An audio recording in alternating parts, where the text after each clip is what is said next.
भावना जी, हरियाणा से। राधे राधे महाराज। राधे राधे महाराज जी। महाराज जी, अगर हम मंदिर से लाया प्रसाद किसी को वितरित करते हैं और अगर वो इंसान मांसाहारी या अभक्ष पदार्थ आदि का सेवन करता है तो पाप हमें तो नहीं लगेगा? नहीं, जरूर पवा देना चाहिए। यदि वो श्रद्धा से पावे तो प्रसाद पावेगा तो उसकी बुद्धि शुद्ध होगी, तो एक दिन गंदे आचरण छोड़ देगा, एक दिन गंदे आचरण छोड़ देगा। चरणामृत है भगवत प्रसाद है, बुद्धि को पवित्र करता है। तो यदि हम ऐसे लोगों को भी प्रसाद देते हैं और वो प्रसाद का अनादर ना करते हो तो देना चाहिए, और आदर से प्रसाद पा लेते हैं तो उसमें पाप नहीं लगेगा, उसमें पुण्य लगेगा, क्योंकि उसके पाप नष्ट होंगे, उसकी बुद्धि शुद्ध होगी, उसका कल्याण होगा। विकास जी, हाथरस से। राधे राधे महाराज जी। श्री हरिवंश। भगवान, जमनाष्टक जी का पाठ करने के लिए क्या आसन पर बैठना आवश्यक है या चलते फिरते भी पाठ? चलते फिरते भी कर सकते, लेकिन शर्त है पवित्र होना चाहिए।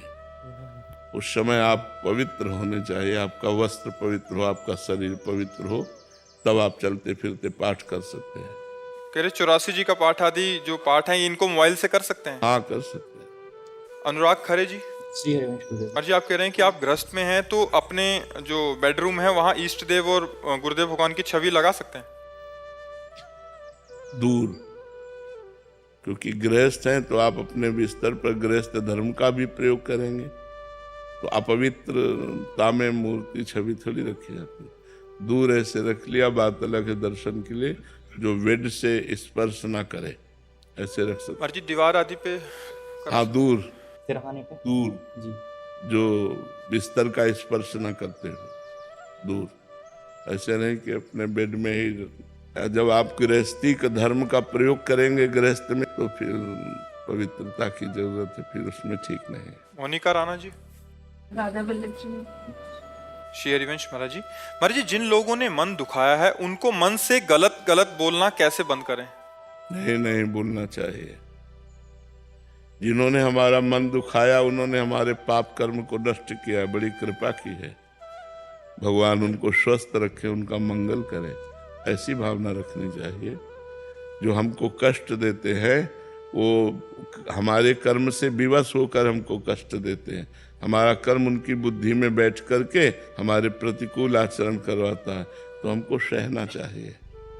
हमको उनके प्रति नहीं मन से सोचना चाहिए, नहीं हमारा नया कर्म बन रहा है, हमारा नया कर्म बन रहा है, फिर हमको दुख देगा। अभी जो हमें कर्म बना तो वो दुख दे रहा है, उसको हम सह लेते हैं, और जो दुख देने वाला है उसके प्रति भाव रखते हैं कि हमारे कर्म से प्रेरित है, इसमें स्वयं में दुख देने की भावना नहीं, मेरा कर्म ही इसके अंदर बैठकर मुझे दुख भोगवा रहा है, तो मेरा कर्म ही दुख हो। को न काहू कि सुख दुख कर दाता। राधे राधे मेरे प्रिय मित्रों, तो हम इस चैनल के माध्यम से महाराज जी के ऑफिशियल चैनल भजन मार्ग से कुछ महत्वपूर्ण प्रश्नों को लेकर आप तक पहुँचाने का छोटा सा प्रयास कर रहे हैं। कृपया वीडियो को पूरा देखें। मैं आशा करता हूँ कि आप निरंतर राधा नाम जाप का प्रयास कर रहे होंगे और अपने जीवन में कुछ बदलाव देख रहे होंगे। राधा वल्लभ, श्री हरिवंश, राधे राधे।